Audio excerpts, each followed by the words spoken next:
Assalamualaikum warahmatullahi wabarakatuh. Okey, hari ini pembelajaran kita adalah secara online.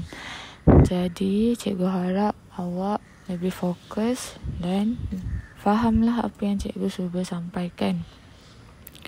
Okey, tajuk kita pada hari ini adalah tentang jenis bahan dan fungsi alatan dalam kerja membancuh konkrit. Okey, cikgu pernah kongsikan video bancuh konkrit kan sebelum ni. Jadi cikgu harap awak fahamlah apa yang jenis bahan yang digunakan, fungsi alatan, cara-cara digunakan. Okey, bahan dan alatan, apa yang awak faham tentang ini?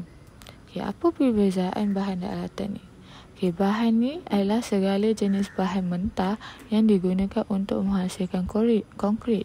Okey, manakala pula alatan yang digunakan untuk melaksanakan kerja konkrit dengan kemas dan betul. So, bahan dan alatan ni ada perbezaannya lah. Okey, kita masuk kepada pengenalan. Okey, pengenalan kerja konkrit ialah proses menyediakan dan menggunakan campuran bahan binaan untuk membentuk elemen struktur bangunan seperti lantai, dinding, tiang dan bangunan asas. Okey, ini adalah contoh struktur bangunan yang menggunakan kerja konkrit. Bahan konkrit. Okey, di sini cikgu ada letak beberapa gambar mengenai bahan konkrit ni. So, cikgu nak awak tengok, nampak konkrit ni apa bahan dalam dia. Okey, kat sini ada air, batu bau kasar, ada pasir, ada simen. Okey. Okey, so bahan konkrit ni, bahan utama dia adalah simen. Okey, yang biasa kita guna adalah bahan simen Portland. Tapi simen Portland ni ada pelbagai jenis. Okey, kita tengok Okey, bahan utama adalah simen Portland. Okey, kalau awak tengok nombor yang pertama tu, simen Portland biasa. Okey, digunakan untuk kerja konkrit seperti lantai, dinding dan struktur bangunan biasa. Okey, simen ni adalah simen yang biasa awak tengok dekat bengkel-bengkel lah. Bengkel dekat tempat awak belajar pun mesti ada simen Portland biasa. Okey. Tapi dia tak semestinya gambar buaya kat situ kan. Tak semestinya. Tu hanya jenama. Okey, dia ada juga jenama yang lain. Okay, tapi kalau awak tengok ordinary simen Portland, tu biasanya simen Portland yang biasalah kita gunakan dekat untuk buat bangunan. Okey, yang kedua adalah simen Portland cepat keras. Okey, mengeras dan mencapai kekuatan tinggi dalam masa yang singkat. Okey, simen Portland cepat keras ni dia sesuai untuk kerja yang memerlukan kekuatan awal cepat seperti jalan raya, pembaikan pantas. So, simen Portland cepat keras ni dia perlukan kerja-kerja yang kena siap cepat. Okey, seperti jalan raya, kita kenalah siap cepat, kalau tak akan ada traffic issue. So, simen ni yang sesuai lah untuk digunakan. Seterusnya adalah nombor 3, simen Portland haba rendah. Dia menghasilkan sedikit haba semasa tindak balas hidrasi. Okay, tindak balas hidrasi ni apa? Tindak balas hidrasi ni adalah simen apabila bercampur dengan air, dia akan jadi tindak balas hidrasi. Tapi untuk simen Portland haba rendah ni, dia akan jadi haba yang rendah.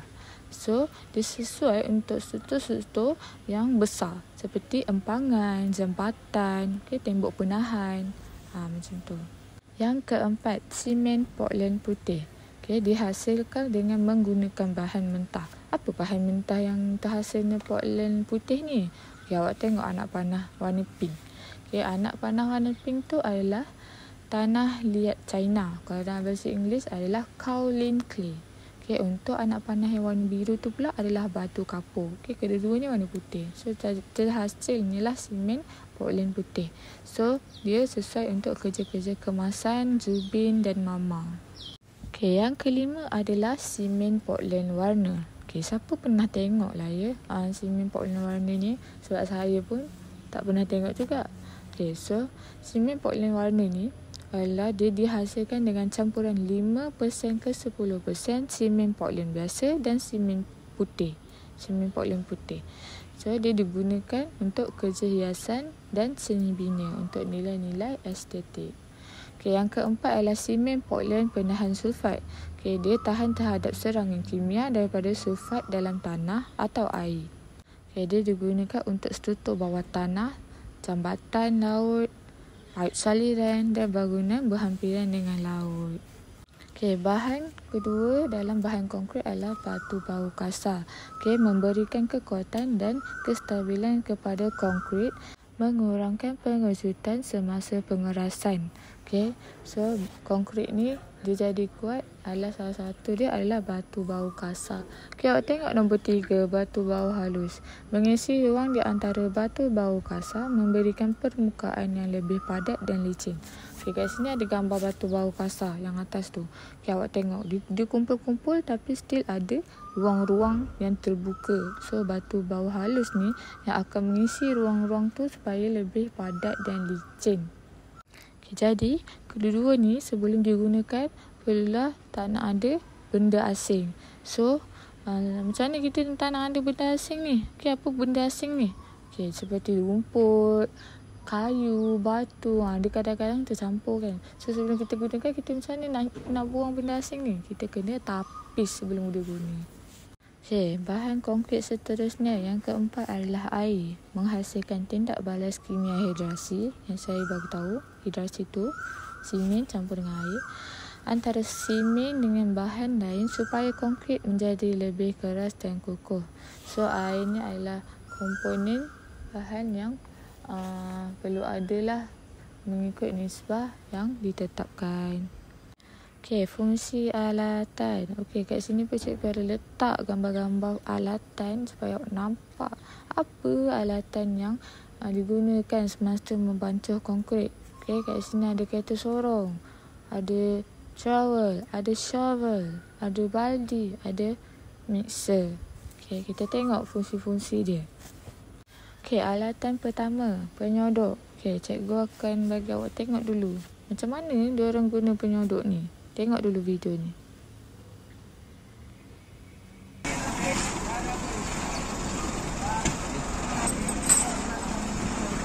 Okey, daripada yang awak tengok tu, dia kalau nak guna batu bau kasar ke, batu bau halus ke, simen ke, okey, kita nak ambil tu guna penyodok. Okey, kalau kita dah siap bancuh konkrit pun, kita nak alihkan yang kita dah bancuh tu pun guna penyodok juga.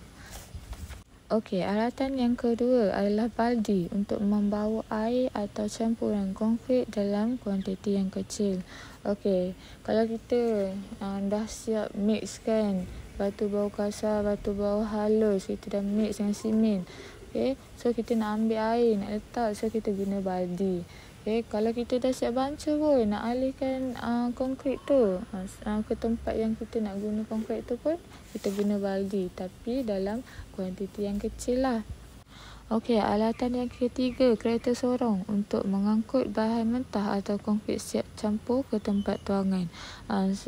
Lepas kita bancuh konkrit, kita memerlukan konkrit dalam kuantiti yang besar, kita guna kereta sorong lebih mudah.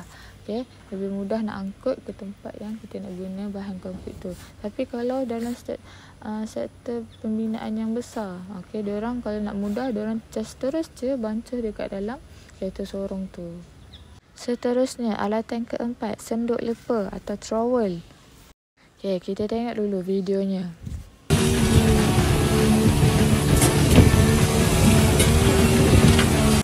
Okey, dia untuk meratakan dan mengemaskan permukaan konkrit semasa kerja kemasan. Okey, alatan terakhir nombor 5, mesin pengadun konkrit, concrete mixer. Okey, cuba tengok video dia dulu.